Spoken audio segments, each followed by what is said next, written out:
let's go fishing. The weather is fine. All you need is a gospel hook, sinker, and line. You don't even need no bait. God's word will supply. Just throw out the line, let Jesus draw them nigh. Fishers, fishers, fishers of men. That's what God's called us to do.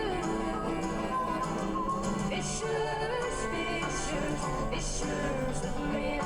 I'm going fishing, how about you?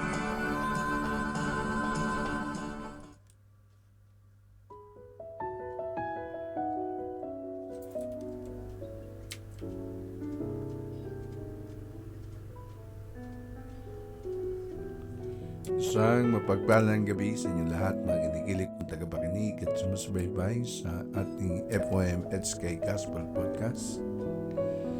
Ang pagsapit ng Kapaskuhan ay isa sa pinakamagandang tradisyon nating mga Pilipino at masasabi po natin na ito yung masayang okasyon na dumarating sa buhay po natin, sabagat itong Kapaskuhan ay panahon ng reunion.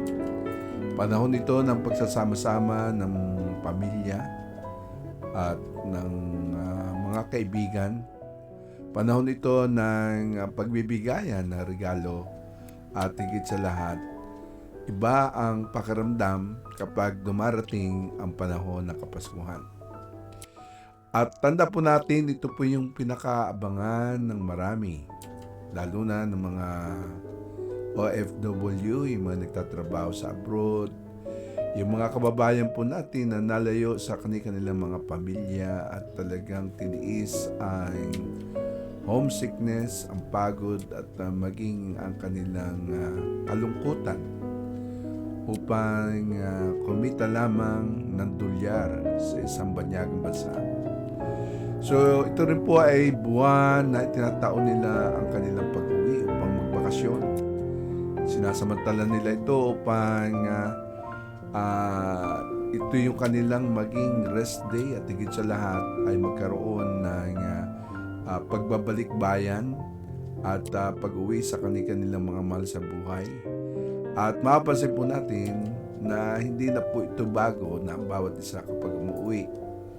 And ako, pagsakay po ng eroplano at pag-landing ng plane sa pambansang paliparan, ay tumatayo ka agad at talaga namang puno ng pananabik ay kinukuha na agad yung kanilang mga hand-carried bags sa compartment, sabay ng announcement ng flight steward na hindi pwedeng tumayo hanggat gumagalaw hanggat umuusad ang eroplanong sinasakyan. Ito po ay normal na nangyayari at ganun pa man ay alam po natin na ang mga kababayan po natin ay punong-puno ng pananabik na makauwi. Kaya nga kahit na magastos sa ganitong panahon, di nila alintana, makasama lamang ang mahal sa buhay at malasap ang simoy ng Kapaskuhan sa sariling bayan. Well, sa araw po na ito ay ating pong pagbubulayan ang napakagandang mensahe na dala po sa atin ng Ebanghelyo ayon kay San Lucas, Kabanata 2, talata 10 hanggang 11. Ganito po ang sinasabi. But the angel said to them, "Do not be afraid, for behold, I bring you good news of great joy, which will be for all the people. For today in the city of David there has been born for you a Savior, who is Christ the Lord." Tayo po ay manalangin. Ama naming Diyos na mapagmahal, dakila at makapangyarihan, Lord, we thank you. So, gatalan po namin, O Diyos, itong buwan ng Disyembre ay buwan na kung saan ang sangkatauhan ay gumugunita sa iyong kapanganakan.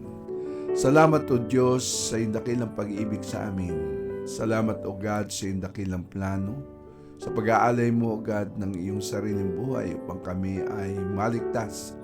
Salamat sa iyong pagsilang sapagkat alam po namin kung hindi ka po isinilang sa daigdig na ito ay hindi ka rin maisisilang sa puso po namin. Kaya nga Panginoon, kinikilala namin ang iyong pagkadiyos, ang iyong pagiging hari. At dalangin po namin Panginoon sa Paskong ito, ngayong buwan ng Disyembre. Bagamat may mga kaganapang nangyayari sa aming kapaligiran, bunga ng pandemic, na karamihan, O Diyos, sa iyong mga anak ay tunay o lugad na apektado ng pandemyang ito. Subalit, hayaan mo Panginoon na ito ay hindi maging hadlang upang hindi kami magalak at hindi namin ipagsaya ang iyong kapanganakan. Salamat o Diyos, sa dalangin ko Panginoon, samahan mo kami sa ilang sandali ng aming pagbubulay at maging ang iyong anak na itong nakikinig ay madaman niya o Diyos higit sa lahat ang iyong pag-ibig sa Kanya. Sa pangalan ni Jesus, Amen. Minamahal kong kapatid kay Kristo, alam po ba ninyo, tuwan sabi ko po kanina na everyone is always so excited, lalo na kapag dumarating ang ganitong panahon or okasyon ng Kapaskuhan. Bagamat may mga banta ng sakit karamdaman itong taglay o dala nitong virus na ito na nagiging sanhi ng COVID-19, hindi mo pa rin may alis sa puso ng tao ang maging excited. Bagamat madarama mo ang pangamba, lalo na sa mga mukha ng mga taong masasalubong mo, na hindi nila alam o merong kawalan na katiyakan sa kung ano ang magaganap sa araw ng bukas. Sabagat sa mga bagay na nagaganap, mga nangyayari, taglay ng sakit na ito at taglay ng pandemyang ito, ay kinakailangan po nating harapin yung tinatawag na new normal. Ano nga po ba yung tinatawag na new normal? Ito yung bagong pamaraan ng iyong pamumuhay na hindi ka nakagaya ng dati o ang panahon ay hindi nakagaya ng dati na ikaw ay pwedeng makisalamuha, pwede kang makipagsaya, pwede kayong mag-gather anytime. Or di kaya naman ay pwedeng nang gawin na lahat yung gawin katulad na mga dating nakagawian. Subalit sa new normal, bunga nga nitong pagbabawal ng pag-gather, na kahit na kayo ay sabik na sabik sa isa't isa, lalo na ngayong Kapaskuhan, ay hindi nyo magawa talagang makapagyakapan at makapagbeso-beso, bunga ng social distancing na nag-iingat ang bawat isa sa pag-aalala o sa dahilan na baka nga ikaw ay mahawahan o di kaya mayroong problema pala yung kausap mo at siya ay carrier ng virus nito. Kaya nga nagiging maingat ang bawat isa. Kung kaya nga lahat ng mga establishments, maging sa mga churches, na katulad po ng church natin, ay hindi tayo makapagkita-kita tuwing panahon ng panambahan, at tayo ay nakakasya na lang na magkita-kita sa magitan ng virtual gathering. At thanks be to God na Kanya pong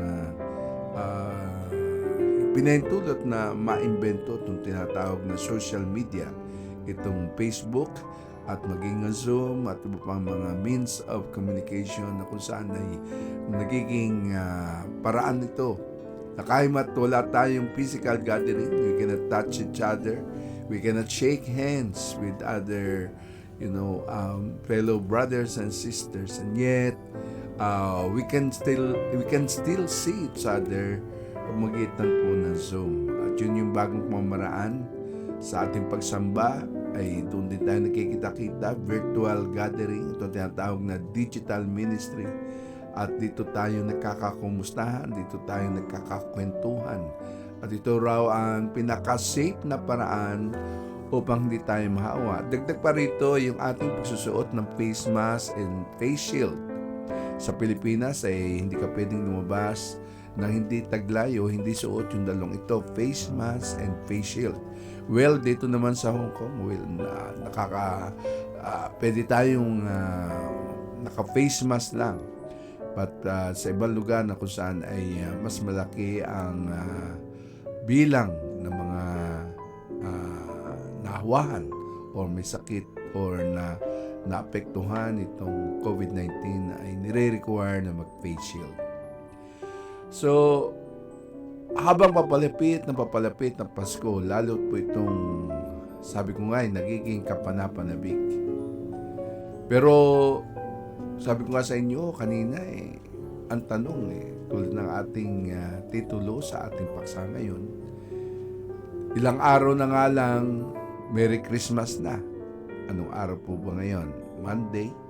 So, we still have 4 days more to go and Christmas na. But the question is, tunay nga bang merry ang Christmas mo? Sadya nga bang merry ang Pasko mo?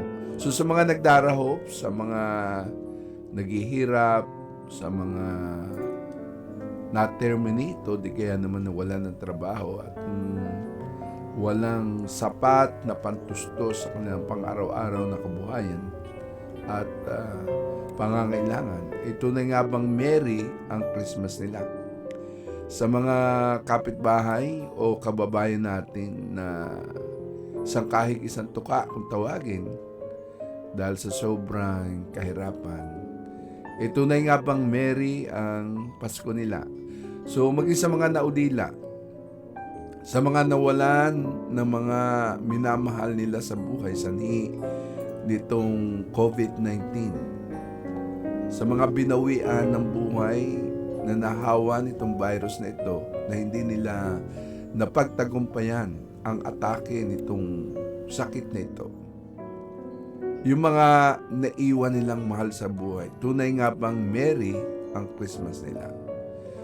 Sa mga samahan na malalamig ang Pasko, mga may alitan, may mga sama ng loob, may mga bitterness and unforgiving spirit, palagi nyo kaya magiging masaya ang kanilang Pasko. Sa katay niniwala, magiging masaya lang ang Pasko at madarama mo ang espiritu nito kung ang buong pamilya o ang sino man, mga magkakaibigan, mga magkakasama sa trabaho, maging sa church ay mayroong pagmamahalan, may pagkakaisa at hindi nagkakaroon ng tinatawag na pag-aaway o pagkakagalit, bunga ng mga matitindi o anumang mabibigat na kadahilanan. So, ang tanong ay, merry ba ang Christmas nila? Well, kung namamahay at namumuhay tayo ayon doon sa salita ng Diyos, at kahit na ano pa ang ating mga kinakaharap o nararanasang problema, o kahit ano pa yung mga bagyo ng buhay na lagi nating sinutsugba araw-araw sa buhay natin, kapag dumarating ang ganitong Kapaskuhan, kahit paano, ay hindi mo maiwasan na maging masaya. At para sa iba, kapag dumarating naman yung Kapaskuhan, lalo na sa mga nasa overseas, mga OFW na malalayo sa kanilang pamilya, na instead na sila ay maging masaya, ay lalong nadagdagan at naging mabigat ang puso nila, taglay ang matinding kalungkutan. So, paano nga ba magiging merry ang Christmas? Madalas po nating naririnig ang pagbati niya, Merry Christmas. Yan po ay bukang bibig ng marami. Sinasambit po natin yan, bagamat di lubos na batid, marahil kung bakit nga ba masaya ang ating Pasko.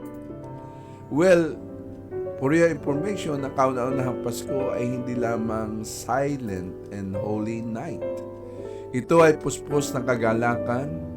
Ito ay puspos ng damdamin na di masukat na kasiyahan, pagkat isinilang ang dakilang Mesiyas, ang manunubos ng sangkatauhan. Kaya nga po doon sa binasa natin kanina, sa Luke chapter 2, verse 11, sinasabi po dito that I bring you good news of great joy which will be for all the people. Ano pong dala ng anghel ng Diyos? Ang dala po niya ay ang mabuting balita ng kagalakan para sa lahat ng tao. Hindi lang sa ilang mga tao, kundi sa lahat ng tao. At ikaw, kapatid kong minamahal na nakikinig ngayon, ay kasama doon sa recipient ng mabuting balita. Ikaw ay kabilang, counted ka, sinama ka ni Lord sa listahan niya. Kaya nga walang reason, walang dahilan upang tayo hindi maging masaya at hindi magalak. Sa kabila ng anuman ang iyong pinagdadaanan, sa kabila ng iyong kalungkutan, ng iyong pagkawalay sa iyong mga mahal sa buhay, na-homesick ka man, nalulungkot ka, o may mga matitindi kang problemang pinagdadaanan, again, sinasabi sa iyo ng salita ng Diyos, God has given you good news kapagkat sinugo niya ang kanyang anak na si Kristo. Ang Messiah, isinilang siya sabsaban sa Bethlehem upang abutin ka, upang ipakita sa iyo na kung naibigay ng Diyos Ama ang kanyang anak na si Jesus, gaano pa kaya ang mga kahilingan mo, ang mga prayer request mo, na kung sakali mang kumakaharap ka sa matinding problema, bunga ng mga nagaganap sa iyong buhay, lalo pat dagdag pa itong pandemyang ito, na kung saan ay maraming restriction na iyong dapat i-consider bago ka gumalaw, kumilos, or lumabas ng bahay. But remember, meron po tayong Diyos na nagmamahal sa atin. Meron pong Diyos na hindi kailanman nagkulang at hindi nagpabaya sa atin. Kung kaya nga tayo po ay patuloy na manalig at manampalataya sa Kanya. So pagkasambit ng balitang iyon, nag-awitan at nagpuri ang libu-libong anghel sa kalangitan. Binalot ng kabanalan at kagalakan ang pagsilang ng dakilang tagapagligtas. At ito ang dahilan kung bakit masaya ang ating Christmas. Maring iba-iba ang paraan ng pagse-celebrate or na iba ang tema ng celebration. Pero tandaan po natin, it is still the same message of Christmas. Si Kristo pa rin ang usapan o pinag-uusapan. Si Kristo pa rin ang dahilan kung bakit tayo may Pasko. Kung kaya nga walang dahilan upang hindi tayo maging masaya. Tandaan po natin, hindi nasusukat sa dami ng pera o salapi na ating hawak o ng material na bagay na ating taglay ang kagalakang madarama sa araw ng Kapaskuhan. Hindi sa dami ng regalong ating matatanggap o pagbating maririnig. Hindi sa dami ng Christmas card na ating marireceive mula sa mga kaibigan, kamag-anak, o mga kakilala natin. Hindi rin ito makikita sa dami ng pagkain sa hapagkainan o kung sino ang ating kasama o hindi kasama. Kapatid kong minamahal, kahimat isang kusing lang, marahil ang laman ng ating bulsa. Kahit simpleng cellphone lang ang hawak mo o ginagamit mo. Kahimat malayo ka sa iyong mahal sa buhay, sabagat ikaw ay nasa overseas, nasa abroad ka. Ngunit kung si Kristo na may nasa iyong puso, natitiyak kong merry ang Christmas mo. Kaya nga sa susunod, sambitin natin ang katagang Merry Christmas. Tiyaking si Kristo'y nananahan sa iyong puso, sa ating buhay, upang tunay na maging merry ang ating Pasko. Ama naming Diyos na mapagmahal, dakila at makapangyarihan, maraming salamat sa buhay ng iyong anak na nakinig ngayon. Dalangin po namin, Panginoon, ang Espiritu ng Kapaskuhan ay tunay na malasap, maramdaman. Naya ang Panginoon anumang negative spirit na naramdaman ngayong kapanahonan ito, bunga ng mga nararanasang pagsubok ng sangkatauhan taglay ng pandemyang ito. Alam namin, Panginoon, kaya mong baguhin ang ambience ng aming kapaligiran. Baguhin mo, O Lord God, hingin namin baguhin mo, O Diyos, ang aming nararamdaman. Ito ang aming nilalapit sa iyo, na maging ang kalungkutan ay yung ibsan sa pamamagitan ng kagalakan. Patuloy kaming manalangin at manalig na sa pagigising namin, Panginoon, sang araw ng bukas ay makita namin na maging maayos na muli ang lahat, na maging normal na ang lahat. Sabagat anuman ang nangyari at anuman ang nagaganap ngayon, alam namin may layunin ka, alam namin may purpose ka, at ito'y matanggap namin ng may kaluwagan sa aming puso. Sa pangalan ni Jesus. Sa pangalan ni Jesus. Amen. Ang pag-ibig mo sa'kin walang hanggan. Inibig mo ako noon pa man.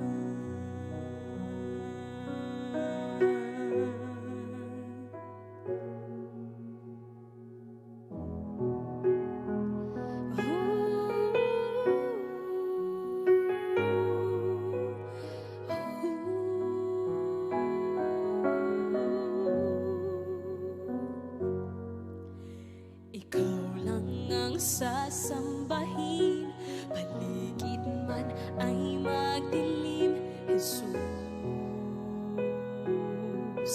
Kahit may suliranin man, lagi kang aawitan, ikaw lamang. Kahit kailan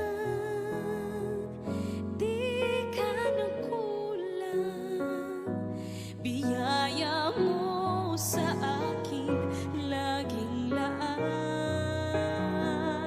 Ang pag-ibig mo sa akin walang hanggan. Inibig mo ako noon pa man.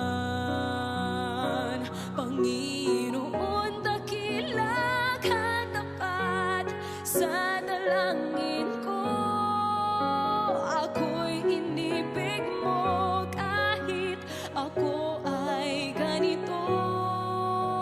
Walang katapusan ng pagmamahal mo, walang pinili